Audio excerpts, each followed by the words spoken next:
भगवान कृष्ण की नगरी मथुरा में इस बार भी गोवर्धन पूजा का उत्साह है। गोवर्धन पूजा पर भक्तों का सैलाब उमड़ा है। भक्त गोवर्धन पर्वत की 21 किलोमीटर की परिक्रमा कर रहे हैं।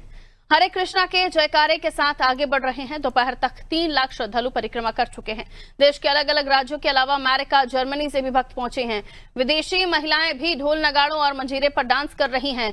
हर तरफ भक्तिमय माहौल है। गोवर्धन पूजा की परंपरा और उसके पीछे की पूरी कहानी हमारी भारतीय चेतना का और प्रकृति की प्रति सजगता का एक महत्वपूर्ण प्रतीक है। भगवान श्री कृष्ण ने इंद्र से ज्यादा गोवर्धन की पूजा को महत्व इसलिए दिया क्योंकि पहाड़ इस प्रकृति का संतुलन तय करते हैं। जब बारिश के बादल आकाश मार्ग से विचरण कर रहे होते हैं उस समय पहाड़ उनका रास्ता रोकते हैं और फिर बारिश होती है।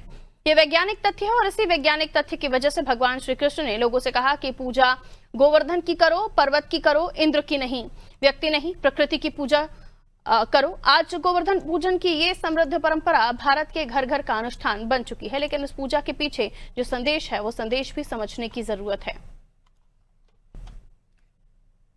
पूजा की ज्यादा अधिक जानकारी लेने के लिए हम पहुंचे गिरिराज जी धाम और गिरिराज जी के मंदिर, जहां श्री कृष्ण भगवान ने एक रूप से पूजत है, दूजो रहो पुजाए और सहस्त्र पूजा फैलाई के मांग मांग के खाए। इस तरह से उन्होंने दो स्वरूप किए थे, एक में खुद भगवान बने और दूसरे में भक्त, और उन्होंने खुद ने ही गिरिराज जी की पूजा करके इसका मान बढ़ाया था। तो आज हमारे साथ इसकी जानकारी देने के लिए यहाँ मौजूद हैं हैप्पी कौशिक, जो कि सेवायत मंदिर हर गोकुल है।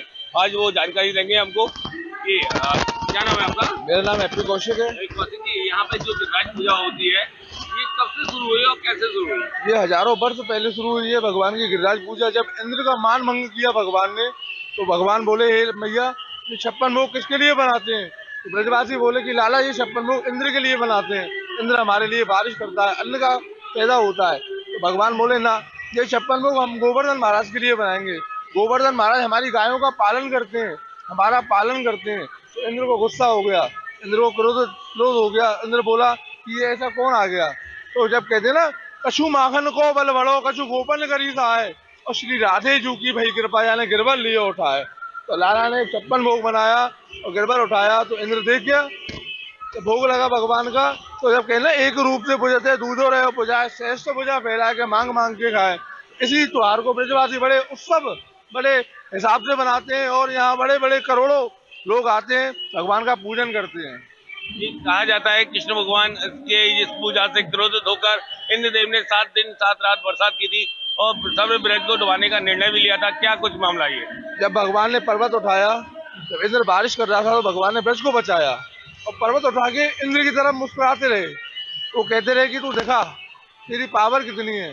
तो भगवान ने जब पर्वत उठाया, इंद्र समझ गया ये कोई आम इंसान नहीं है, ये स्वयं भगवान नारायण है। जब इंद्र आया, उन्होंने क्षमा मांगी और अपना ऐरावत हाथी लेके आया, कामधेनु गाय लेके आया, भगवान का अभिषेक किया और भगवान से क्षमा मांगी और कहा कि आज के बाद मैं ब्रजवासियों पर कभी क्रोधित नहीं होऊंगा।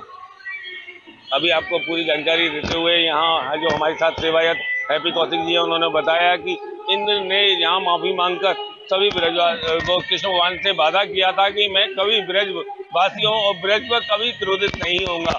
तब से ही यहाँ ब्रज के लोग बड़ी भक्ति भाव के साथ इस उत्सव को भक्तिमय में मनाते हैं। अनादि टीवी से विष्णु शर्मा।